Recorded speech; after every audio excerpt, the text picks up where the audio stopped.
Welcome to the 90s podcast hosted by yours truly, Kevin Thompson, founder and CEO of Untitled Chapter Group. Thank you guys for joining us. As I always say, subscribe to this channel. As I always say, go and get my book, It Might Be the CFP, live on Apple and Amazon. If you have any questions, comments, or concerns, you can email us at info@99capitalgroup.com. Send us your questions. Go to the website at www.99capitalgroup.com. Schedule your appointment. As you know, we're here to do what? Educate, empower, and engage, and also entertain. And today, we got a special guest for you, Catherine Tindall, CPA of Dominion, and we're going to talk a little bit about taxes. That's what I'm talking about, guys. Taxes. Catherine Tindall, welcome to the show. Let's get it.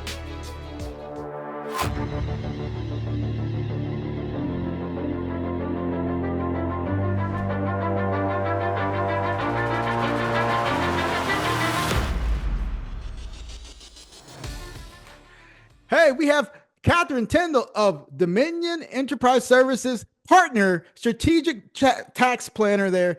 Hey, Catherine, thank you for joining the 90s podcast, my friend. Thank you. Thanks for having me on. It was a pleasure having you on my show a couple of, was that like already months ago? It was, it was a while ago, but the beauty about taxes is that taxes never stop. And we just, we just turned the page, right? We just turned the page, and now we're all on that clock, that clock on whether it's your corporate return, your personal returns, and then you can just push those out to September and October. So we're on that wheel right now, and that's what we're going to talk about today. Because again, tax season is in full swing, right? We're ready to get this, and I'm glad you're giving me some time, because typically a person like yourself would be either talking to RIAs like myself, getting the tax returns and things like that, or IBDs, which again, who you work with. But we would just like tax professionals right now are putting themselves under a rock. Yeah, like this is probably the last week before rock mode happens. Yeah. Well, let's get into it a little bit, because I know taxes can be dry, but not on the show, because we're here to make the grass greener for people, right? We want to make people give less to the government and take more in their own pocket. So my first question to you is, a lot of people during this time want to get things done. What do you see some of the biggest mistakes people make during this time when they start filing their taxes? Like, what are some of the issues you find, even though I know you work with many RIAs and IBDs, and you can reference us as well, but what are some of the mistakes that a lot of us make? Yeah, so I think, the biggest mistake that I see. So my sphere has always been like business owners. Yeah. So there's kind of like there's two big categories, right? You have people who are business owners, real estate investors, like people who are really driving their own economic outcome on a year-to-year basis with how they're getting taxed. And then you've got the other bucket of people who are W-2, where you're basically just locked into a certain kind of income treatment. There's not a lot you can do to offset that income unless you're going to get into like short-term rentals or something like that. There's just not a lot that you can do to shield that from income taxes. And so I think to maybe speak to, the business owner segment, like people who run firms, or just even if you work with business owners, the biggest mistake that I see that group make is this time of year is the first time that they're really seriously thinking about the income tax planning for the year. Because I find, a lot of times people will reach out in like November and December, and they're like, all right, now it's time to do our tax planning. And in my mind, it's like, well, this is something that we should have known back in May, right? Like we should have had a rough forecast of what the performance of the business was going to be, because unless you're doing real estate or you're in activities that are really asset heavy, where it's a depreciation game that you're playing with the tax planning. If you're in professional services, there's no depreciation game. And so you're having to play a year-to-year game with how much profit is this entity kicking off, and how am I going to shield this profit by using discretionary expenditures to basically defer my growth into the future. That's the game. And so for a lot of advisors that I talk to, or business owners where they're in that professional services space, the tax planning really needs to start like mid-year over the summer, because we need to be planning out, okay, if we're expecting that we're going to show X amount of profit, what are the next strategic deductions, the next strategic investments that will be tax deductible that we need to deploy now, so that we're not flying into November with a huge profit number hanging out and trying to buy like 6,000-pound SUVs. You know what I mean? It's like you Yeah. haven't given yourself time to actually drive, figure out how you're driving the business forward. So I would say that's the biggest mistake that I see people make, is that this is a lot of the planning ideas. Like if you really want to play the game, you have to play it on a profit management level. Yeah. That's really the best way to make it work. Everything else is peanuts, other than you maybe like defined benefit, like cash balance plans where Yeah. you can sock away a ton of money quickly. It's profit management. That's what it comes down to. Profit management and paying your taxes, right? Because I don't want to Yeah. be that guy, but you've seen it. Hey, well, you Oh missed yeah. your last three quarterly payments, and now you got a big 50, 60, $70,000 hickey out here. Yeah. Oh yeah. Oh, and by the way, we should have been having these conversations throughout the year, because we caught it, like you just said, we could have been kind of fixing the numbers to where, okay, now we know what the profits are, now we know what your payments are, versus just, here are all my numbers. Let's figure this out right now. How much should I pay Yeah. myself? What are the profits going to Yeah. look like? What's going to go to the K1? Oh, Yeah. decisions.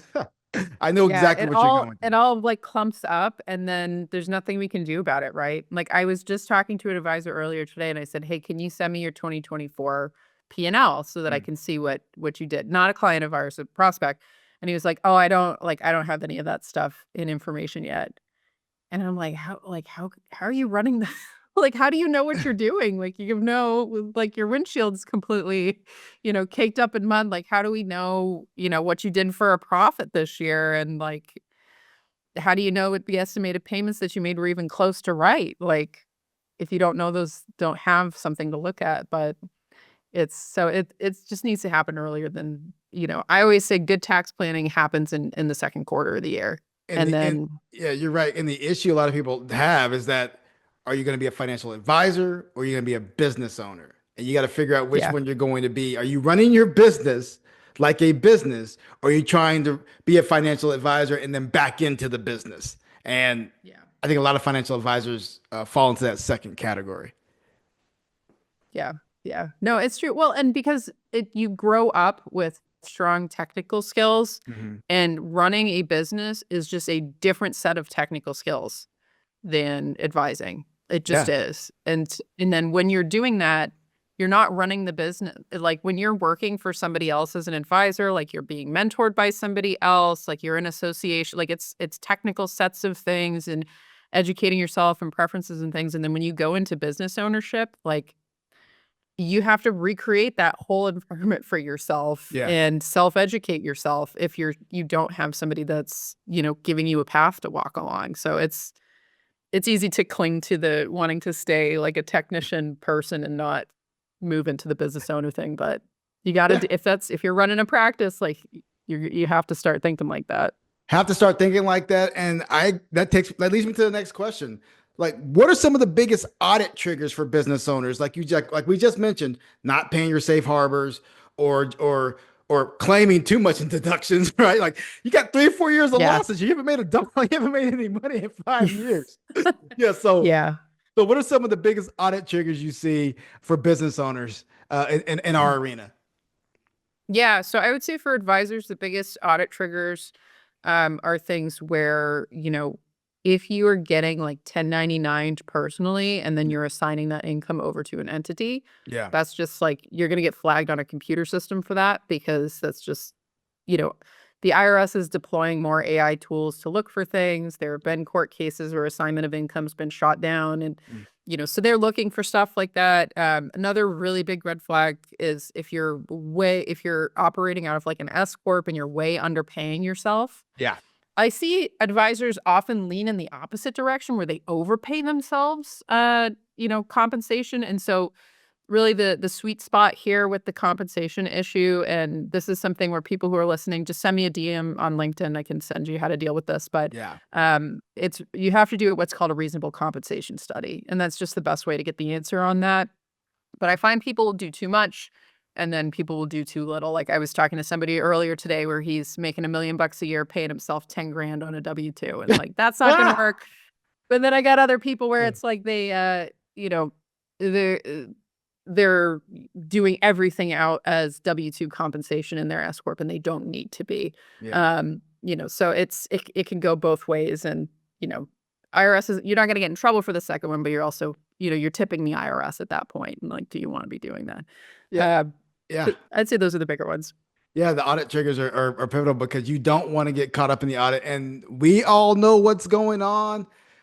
Governments are being pushed to the limit. There's going to be, I'm just going to say it right now, there's going to be less and less staff all across the board, wherever across the board. So it's either going to get worse in regards to, hey, I sent my tax return in about what a year ago. I don't know what's going on with it, or the people that are left. I mean, there it's just the time horizons, in my opinion, because I think if staffing gets less and less, it's just going to get worse. But it is what it is, and I don't. I'm not going to politicize anything. I just think that when staffing gets cut across the board, we've already seen it with the Social Security Administration and all the other administrations out there. It just doesn't leave a lot to be desired. But again, we shall see what happens to our world and when we start sending in forms and how quickly they get done. Because if AI can do all of that, by all means, let's just spend the energy and do it and get things done. Here's another question for you. I know Sure. you are in the, like I said, the RIA and the IBD space. Mhm. How can advisors like myself have a better working relationship with CPAs? I have a couple of CPAs out there that I have a great relationship with, my personal CPA, and of course Catherine here as well. But like, how can we have a better relationship and not be so sales minded or growth minded Mm. in our relationship? Yeah, so you're talking about with, like, them as a center of influence, like, as Exactly. referral source? Yeah, so I would say the biggest one is leave us alone during tax season. No, I'm just kidding. No, I think it's the mindset with a lot of tax professionals, it's very, they are very protective of their clients, probably overprotective. They tend to, as a group, tend to be very risk adverse. Mm. If there's anything that's slightly gray, not happy with it, and so I think in the relationships with CPAs, a lot comes down to getting them to trust your acumen Yeah. as an advisor. And I think a lot of that comes down to, you do want to make sure that you're basically conversant in the income tax things, because Mhm. tax professionals seem to think that that's the standard by which we're going to evaluate other people's competency a lot of the time. So Mhm. it's good to make sure you're pretty well conversant on the income tax stuff. But, I'd say in terms of if you're trying to have a CPA be a good referral source for you and have a good working relationship with them and vice versa, it's probably going to come down to things like y on a business owner, assuming that they run their own practice, on Yeah. a business owner to business owner level, building that kind of a relationship and sending them resources. And if you come across a business book that you like, sending them a copy of it. Or, Mhm. I think even more than just like, oh, we'll take them out to lunch and, talk about the kids and stuff like that. It's more, actually build some real camaraderie with them. And I think understanding some of the challenges that they face, because in a lot of ways, the CPA firm model and the advisor model are similar. Like, we make sausages, you make hot dogs. It's a professional services business, it's a client service business, and it revolves around financial decisions where you have to get clients to get buy-in, to trust your judgment on different pieces of their situation. And I think, approaching the tax professionals in that way is, they're gonna really appreciate that, and approaching them as a not as in a less salesy, approach, and more of a wanting to share technical acumen, I think is really appreciated by tax professionals. Because I think, kind of one of the stigmas that the tax profession has of the wealth management industry is like, "Oh, this is just a sales role," Yeah. versus, in a lot of ways, the areas of life that you all touch are far more expansive than what we touch with the taxes, right? Like, the US tax code is really complex. And so I end up, in order for me to do good tax planning for people, like, we're having to talk about health health spending and like all sorts of stuff.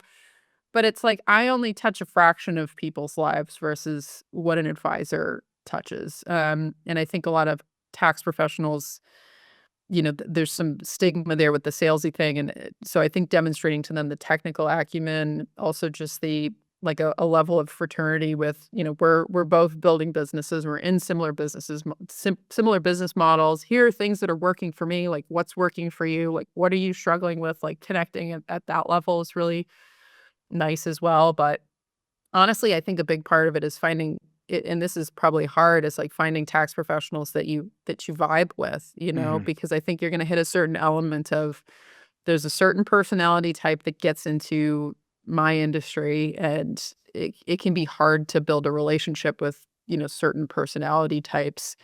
If you're ambitious and you're a builder and you go getter, and uh, that can be hard to have like a natural relationship there. But hopefully some nuggets of advice. No, one thing I'll say is if you're gonna talk to a CPA, don't talk to them and bring up this new, hey, like you're the smartest person in the room. 'Cause there's advisors out there that come out, we're doing this complex tax strategy and blah blah blah, and we're gonna do all this different stuff, and they want to show you their acumen by showing you what they're doing. And I think that Mhm. puts a lot of people off. You're like, come on, man. Like, don't come over the top of all this stuff. Like, I know my profession, and they're wanting to prove their acumen by presenting you with this, and that's their Mhm. first interaction with you, and that's Yeah. like, hey, this guy knows what he's talking about. So maybe I want to work with him. Maybe I want to send clients over to him. But again, like I said, don't just be overly verbose and all of that in the first interaction. Just it's a friendly. We're all business owners here. We're all trying to make a living. And again, Yeah. yeah, Yeah. yeah.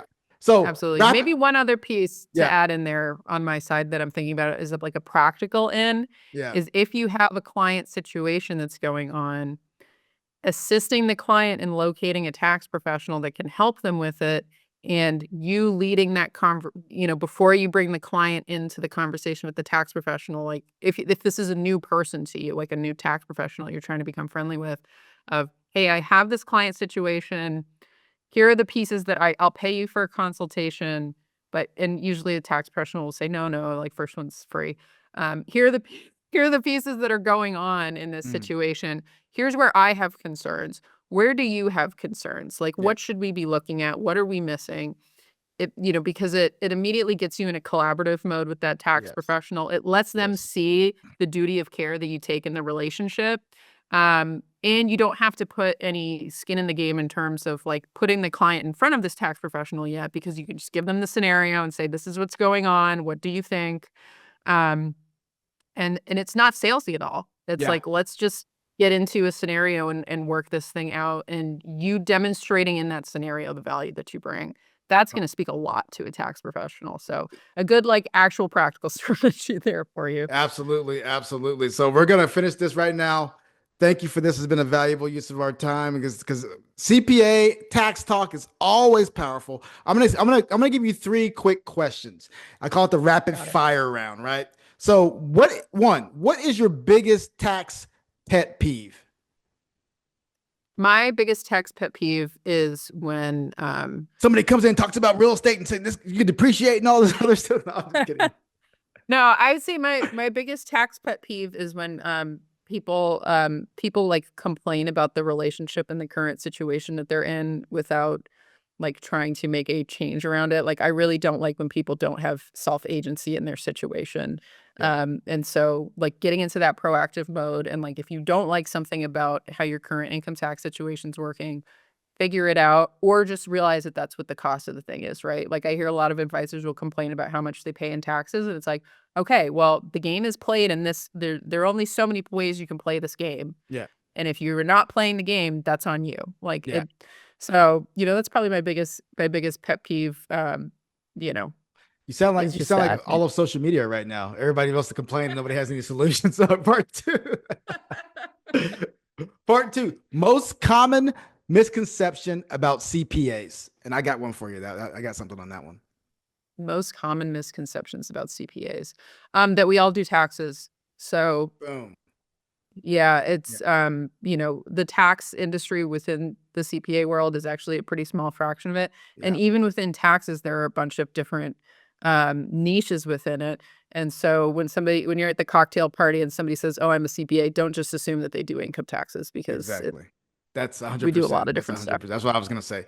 And lastly, what's one thing you wish more people ask their tax professionals?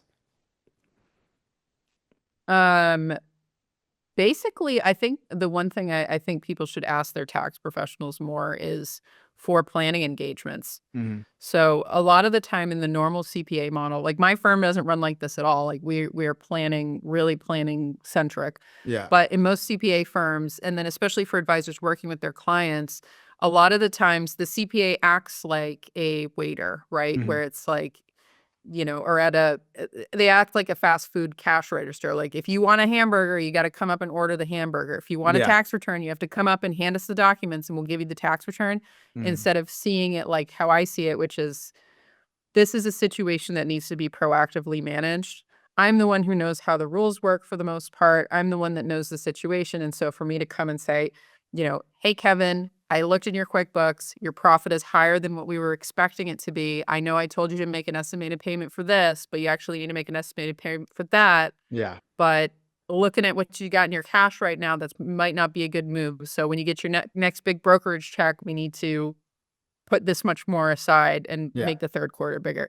It's Yeah. like you need somebody that's going to be like that if you've got more complexity. And so I think the biggest mistake I see people make is they get mad when that situation isn't happening. Yeah. But it's like you're at the fast food counter. You didn't ask Like for it. you didn't ask for it versus are you at the restaurant where the waiter's looking at your table and saying, "She ran out of a drink. I need to get her a new drink." And just Exactly. realizing like what kind of situation are you in with the the tax preparer? And don't get mad when you're not getting Michelin star treatment at McDonald's, right? So that's another, mistake I see people make. Well, you're not wrong because that is absolutely the case. Every time a person complains about their tax professional, it's because they didn't ask them what they did. They just assumed that this is what they do. But like I've always said, I said they're just going to do your taxes. You didn't ask them to do anything else.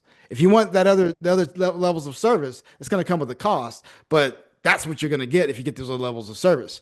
But don't assume just because you say, "Hey, you're my tax person," that they're going to go into your QuickBooks, go and do your bookkeeping, go and make sure that everything's reconciled. Don't assume that because that's something that is ancillary or in addition to what you're paying for. That's just my 2 cents. That's just my 2 cents. Yeah, absolutely. Catherine, thank you for joining the Nine Innings podcast. I appreciate this. It's tax season. Any last word? Well, first, tell the people where they can find you. Tell the people because you have a podcast. Tell the people a little bit about it. Yeah, so my specialty for those of you listening is, we specifically work with advisors, RIA, IBD. So I don't work with, people that don't have advisory practices typically. And so our focus is really on doing the planning work for them. I run a model very similar to an advisory practice. So we start with doing an assessment, seeing what's going on. Sometimes people just need a second set of eyes because it's like going to a car mechanic. Like he's telling you need to replace the engine. Do you really need to replace the engine? Like you don't know, right? Yeah. Unless you actually talk to, multiple people. So oftentimes it's that. Sometimes it's, people just want a more proactive planning focus on how they're running their practice. Like if you're growing 30, 40% a year, driving, looking through the rearview mirror of how you're getting your estimated payments done is not going to work for you. So we structure things that way. So for people who are interested, I always say best way to get initially connected with me is actually LinkedIn, because then we can have a quick, immediate conversation. I can get you pointed in the right direction of what resources I think you need for what your situation is. And then if we want to talk, we've got a direct line. So LinkedIn's always the best way to get me. But our website, I think, is dominion.cpa. But I always tell people LinkedIn because then you just go straight to me and we just start having a conversation. I can send you what you need, but that's the best ways. As always, this has been a powerful conversation. It is tax season. So if you have any questions, feel free to reach out to us. If you're an RIA or IBD, reach out to Catherine. She will help you find the way. Catherine, thank you for joining the 90s podcast. And I'm looking forward to speaking with you again. I appreciate you. Enjoy. Thank you so much. We got Catherine Tindall of Dominion Enterprise Services talking about taxes. It's tax season, and we're having that conversation now because it's important if you're a business owner to understand that you got to pay those quarterlies. Or we need to be doing tax planning yesterday, not today, yesterday. Get you a good tax professional on your team so you're not necessarily doing it all at once and having to pay significant fines or a significant check to the government that you think you don't necessarily owe. Pay the safe harbor. Make sure you're paying your quarterlies, and we will be here for you. Thank you guys for joining the 90s podcast. Subscribe to the channel. Don't forget my book, MLB to CFP, live on Apple and Amazon. You have any questions, comments, or concerns, you can email us at info@99capitalgroup.com. Send us your questions. Go to the website at www.99capitalgroup.com. Schedule an appointment. Follow us on all social media channels at MLB to CFP. As you know, we're here to do what? Educate, empower, and engage, and also entertain. And today, we're talking taxes. If you're a business owner, reach out. If you're a high income individual, reach out. This is what we do. I love what I do. Thank you guys. Stay humble, stay safe, my friend. I'll see you again soon.